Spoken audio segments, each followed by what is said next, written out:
I once had this dream.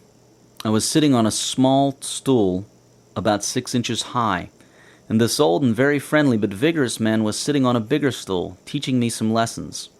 And he said, "You cannot run this world by actions. You can only run it by the word." And the dream ended. It took about 2 years for me to fully understand what that all meant. Now I understand it well enough to make it workable.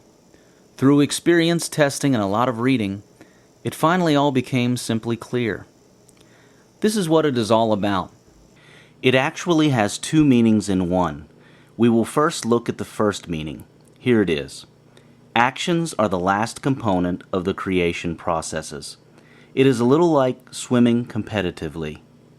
You cannot win the Olympics if you only know how to vigorously thrash water and barely make it from one end of the pool to the other.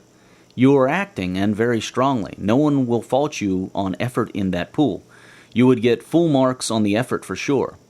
But the people who win swimming gold medals are the ones that prepare their spirit. Their being is prepared. They are confident, motivated, focused. Their mind is also prepared. Their technique is also prepared. They are rested and alert, and so on. Action in the pool is the most noticeable bit of their total winning package, but it is the final part of their creating that gold medal winning dash. In your life, although you may not know it, you create your experiences first in your self, spirit, being, then in your mind, then by your words, finally by your actions.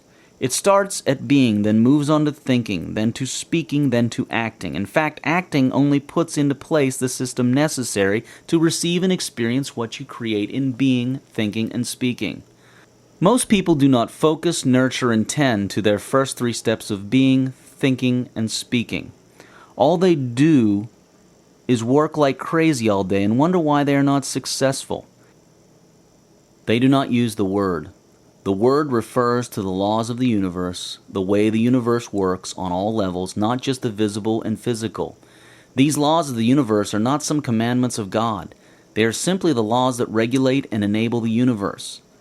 These are laws that work not only spiritually, but can also be proven scientifically using quantum physics.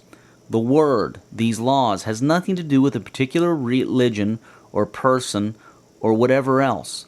The laws of the universe apply equally and unfailingly to everyone and everything all the time. They never err. These are laws such as the laws of cause and effect, called karma, or reaping and sowing in spiritual teaching, or the energy conservation laws in science, and so on, which are covered in various parts of this book. Actions are part of the word, the laws of the universe, but they are only a small component of it. It is important to know what role actions play and how to use them in creating wealth or anything else. Actions are important for sure, but you must understand that they are the last step. Their role is to receive what you already have created on your other three levels. You create, then you receive your creations, then you experience them. Action is for receiving and experiencing. You create a business in yourself, your being, then in your thoughts and words, and then you act to set up a system to receive this business in a manifested physical way so that you can experience it. See? Action does not create, it only receives and experiences. In fact, when it comes to experiencing, again, action does not create the experience, the mind does. Action just helps the mind in doing the thing. Then the mind decides, will I experience this positively, negatively, joyfully, fearfully, fast, slow? Now let us look at the second part of the meaning. This part actually goes beyond even the creation of these laws of the universe. Even before the laws came, there was an origin. I will only summarize it here. Before anything was created, anything at all, was an infinite void, the so-called darkness in the Bible, a field of infinite potential out of which thing and nothing originated. Out of no thing, nothing and something arose. Even nothing needed a container, an originator, and that originator was the no thing, the infinite eternal void. Now, the very first thing to arise out of that infinite void, that infinite undisturbed peace, was a vibration, an instance of a vibration. For a reason we do not know, something awoke in that void, first by a small vibration, and then it happened again, and again, growing exciting the next, and so on. In the beginning, there was the Word, the vibration, a tiny, infinitely small particle at first, an awareness, consciousness, creation.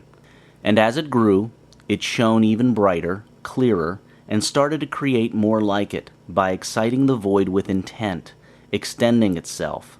Forever, although they are all equal, the ones that came after are forever linked to and nourished by the first one, and the first one is forever the universal God. In the beginning there was the Word, the vibration, and the Word was with God, and the Word was God. That is how creation works, and it cannot work any other way except this way. Therefore it applies to you, because you are an extension of the original, yourself, your spirit and soul, is made in the images and likeness of the original.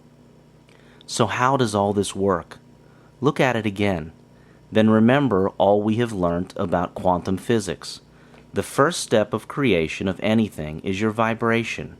Remember that everything vibrates, and it is by that vibration that we harmonize and attract experiences to ourselves. Consciousness, in a sense, is a vibration. Happy conditions arise because you are happy, and not the other way around. Wealth comes to you because of your wealth consciousness. So before you act or do anything at all, first ask yourself, how am I vibrating? How do you tell? You tell by how you feel. Your feelings show you your vibration. So how do you feel in relation to money? How you feel determines what you attract to you. You are like one huge radio with a tuning knob, and you can tune into any experience simply by matching your feeling to it. Action is a necessary step, but the last step, nevertheless. It cannot be used effectively to initiate, as initiation is the function of being, then thought. Know all this, and you will stop thrashing about in the pool. Always do an excellent job. Always focus on the task and produce excellent value from it. Do this no matter how small the action seems. Even the smallest action has a potentiality to be the cause of the greatest next opportunity for you. In this universe, absolutely everything is a cause for another thing and is caused by something else. Even your smallest action may cause a previously unrevealed big thing that you need. Even an action as small as a smile and good service can cause the opening of a relationship and doors that you never thought possible. Ideas are worthless without action. Action makes it possible to receive what is coming your way from your intentions. Intention initiates creation of wealth. Action enables reception of it. Take action. Even the smallest action may be what is needed to move you on to great wealth. Everything counts. Every act counts. Every act defines your next world. The universe is one huge chain reaction. Do not try to do anything, just do it, or do not, but do not ever try to do it. Either you set out to do it, or you do not do it, but never set out to try to do it. If you try to do something, the universe will try to give you a result. But if you just do something with a resolve that it will be done, not it may work out, but it will work out, the universe will honor that resolve and give you back with its own resolve. You already know how to do the things that you're not doing. If you were making $100,000 a year, you know how to take that to $1 million. If you sat and thought it through, you would realize that you have some plans, some clues, that can get you there, or at least get you started on that path and that higher income level.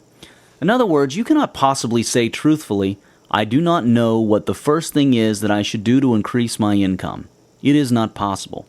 You have a clue of at least the first step, however small it may be, and that is all you need to start, and the rest will reveal itself to you as you move on. But if you are not doing it, if you are not acting on that first clue or step, you won't get step 2. Bridge the gap now by doing what you know now. Start now. Just do it. The next step will become clearer and available after you take the first. If you are not in a perfect business, do not wait until you are. Start now in the one you are in and move gradually to the one you wish to have. This is the same with location, knowledge, etc. Start now. Do not wait until things are perfect before you act. Stop reacting and start creating. as if. Act as if you are already the person you want to be. Act as if it is impossible not to get where you wish to go. Opportunities increase as they are taken. Sun Tzu. Take advantage of the opportunity most available to you now, and it will open up previously hidden paths to more opportunities. By law of cause and effect, your taking advantage of the closest opportunity to you will cause the unfolding of many more opportunities previously unavailable to you. All other things held constant, to the extent that an individual or society has positive and grand actions in the right way, so will they have wealth and happiness. As you can see, acting is not difficult. In fact, it is the easiest part of creation. In the past, it has been overemphasized, but as you can see, it is the last step of a very big system.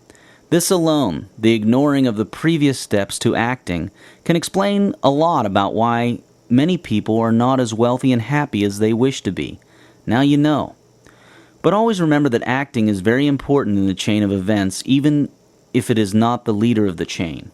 Do not now ignore it. The way to wealth and happiness is the way of perfect balance. Balance your body, mind, and soul. Balance the time and emphasis you give to being, thinking, speaking, and acting. Don't just act all day long and do little structured thinking and visualization, for example. Nor should you spend all your time on spiritual nutrition and ignore acting and everything else. That would not only be selfish, but it would also fail to complete the cycle of creation. Now that you have the full set of creation tools with you, let us look at the fuel that makes them work. The tools of creation are just that, tools. They need one last ingredient to work, an ingredient so powerful that no other force can equal it.